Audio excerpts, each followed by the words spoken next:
இன்றைக்கி market 100 points அப் ஆகிறதுக்கான வாய்ப்புகள் இருக்குது. ஏன்றதை சொல்கிறேன், பார்க்கலாம். அதுக்கு முன்னாடி இந்த மாதிரி டெய்லி ப்ரீ மார்க்கெட் ரிப்போர்ட் வேணும்னா என் பேஜை ஃபாலோ பண்ணி வச்சுக்கோங்க. ஸோ நீங்கள் பார்த்தீங்கன்னு வச்சுக்கோங்களேன், மார்க்கெட் வந்து எல்லாமே பாசிட்டிவாக தான் இருக்குது. டிஸ்பைட் 2 பேருக்குள்ளே போர் நடக்குது.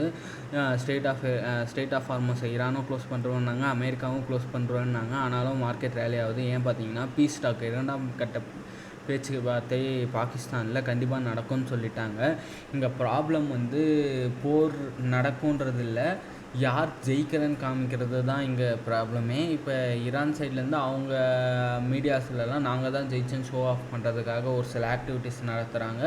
அமெரிக்காவும் அவங்க எண்டுலேருந்து நாங்கள் தான் ஜெயிச்சோன்னு சொல்கிறதுக்கான ஒரு சில ஆக்டிவிட்டீஸ் நடத்துகிறாங்க. 2 நாட்டுக்குமே போர் பண்ணுறதுக்கான பணமும் இல்லை, இன்ட்ரெஸ்ட்டும் இல்லைன்றது இதில் கிளியர் கட்டாக தெரியுது. ஏன் பார்த்தீங்கன்னு வச்சுக்கோங்களேன், ஸ்டார்டிங்லலாம் நல்ல இன்டென்ஷனாக போர் நடந்துச்சு. ஈரான் வந்து சுற்றி இருக்கிற எல்லா நாடும் அடிச்சிருந்தாங்க. அமெரிக்கா பயங்கர அதிகமான தாக்குதல்லாம் நடத்தியிருந்தாங்க. ஆனால் இப்போ 2 பேருமே ஃபைட்டிங்கை கூல் ஆஃப் பண்ணிட்டு 2 பேரும் பேச்சுவார்த்தையில் நான் இதை பண்ணுவேன் அதை பண்ணுவேன்னு மாற்றி தான் பேசிங்கிறாங்க. ஸோ இது ஒரு பாசிட்டிவ் பாயிண்ட்டாக மார்க்கெட் சென்ஸ் பண்ணி ரேலி ஆக ஆரம்பிச்சிச்சு. அண்டு இருக்கிறதுலே நமக்கு ப்ளஸ் பாயிண்ட் எதுன்னு பார்த்திங்கன்னு வச்சுக்கோங்களேன், எஃப்ஐஎஸ் திரும்பி வாங்க ஆரம்பிச்சிட்டாங்க. மார்க்கெட் வந்து இன்றைக்கி, அதாவது ஃப்ரைடே க்ளோசிங்காக வந்து 24,300. ஸோ கிஃப்ட் நிஃப்டி வந்து 100 பாயிண்ட் வந்து பாசிட்டிவாக இண்டிகேட் பண்ணுது. லைக் 24,450 கிட்டத்தட்ட 100 பாயிண்ட் இன்க்ரீஸ் ஆகுது. இன்றைக்கான ரேஞ்ச் பார்த்திங்கன்னா 24,000லேருந்து 24,500 இந்த ரேஞ்சுக்குள்ளே ட்ரேட் ஆகும் அப்படின்றது தான் என்னோடய எக்ஸ்பெக்டேஷன். ஸோ மார்க்கெட் எப்படி டெசிஷன் எடுக்குதுன்னு பார்ப்போம்.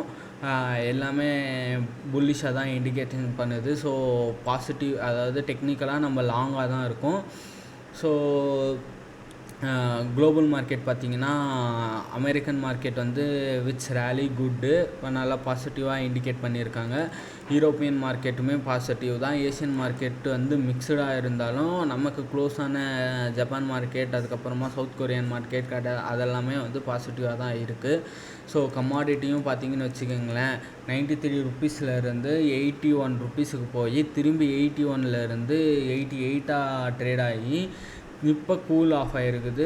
86ஆக $2 குறைஞ்சிருக்குது. ஸோ இதெல்லாமும் பாசிட்டிவாக தான் இருக்குது. அண்டு கரன்சி பார்த்திங்கன்னா ஆஸ் யூஷுவல் எப்பயும் போல் அந்த 92, 93 அந்த ரேஞ்சில் ட்ரேட் ஆகின்னு இருக்குது. ஸோ எஃப்ஐஎஸ் வர ஆரம்பிச்சிட்டாங்கன்னா 90 அந்த இடத்துல செட்டில் ஆகும்னு நான் பார்க்குறேன். வெயிட் பண்ணி பார்ப்போம்.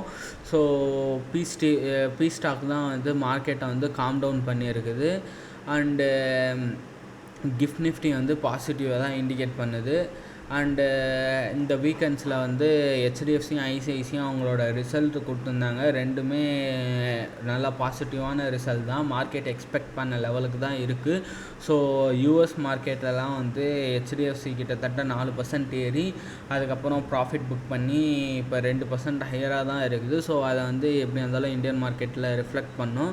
ஸோ ஐசிஐசி எப்படி பெர்ஃபார்ம் பண்ணுறதுன்றதை வெயிட் பண்ணி பார்ப்போம். And other banking sectors. So இன்றைக்கி வந்து அதான் ஆஸ் யூஷுவல் சொன்ன மாதிரி எல்லாமே லைக் ஆர்எஸ்ஐ ஆகட்டும், ஒரு 200 மூவிங் எம்ஏஜ், அது இதுன்ட்டு எல்லா டெக்னிக்கல் இண்டிகேட்டர்ஸும் ஒரு பாசிட்டிவ் லுக்கில் தான் இருக்குது. ஸோ இது கண்டினியூ ஆகுமான்றதை இன்றைக்கி பேச்சுவார்த்தை வச்சு தான் நம்ம சொல்ல முடியும்.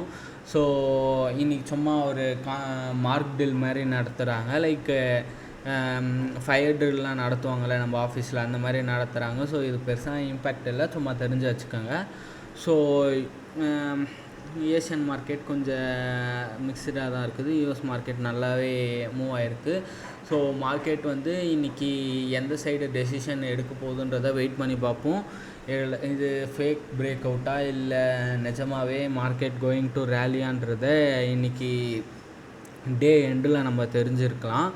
ஸோ நம்ம பார்த்திங்கன்னு வச்சுக்கிங்களேன், யூஎஸ் வந்து 2 அடி பாஞ்சா ஈரான் 10 அடி பாயுன்றதை இதுலேயும் காமிச்சிட்டாங்க.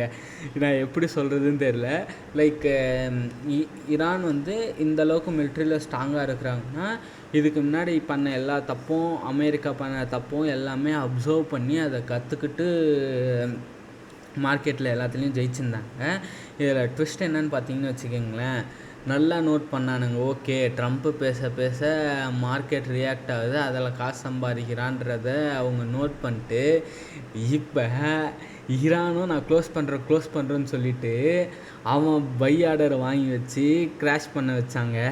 அதுக்கப்புறம் திரும்பி நான் க்ளோஸ் பண்ணுறேன்னு சொல்லி $80 மேலே ஏற்றி இப்போ ஈரானும் சேர்ந்து சம்பாதிக்க ஆரம்பிச்சிட்டாங்க. இப்போ அதுக்கு முன்னாடியே ட்ரம்ப் நிறைய ட்வீட்டு போட்டிருந்தார், இப்போ ஈரான் அதிகமாக ட்வீட்டு போட்டுங்குது. ஸோ 2 பக்கமும் வந்து மாற்றி மாற்றி மார்க்கெட்டை வச்சு சம்பாதிக்க ஆரம்பிச்சிட்டாங்க. ஸோ இதிலேருந்து நம்ம எப்போ தப்பிப்போன்றத நீங்கள் கமெண்ட்ஸில் போடுங்க.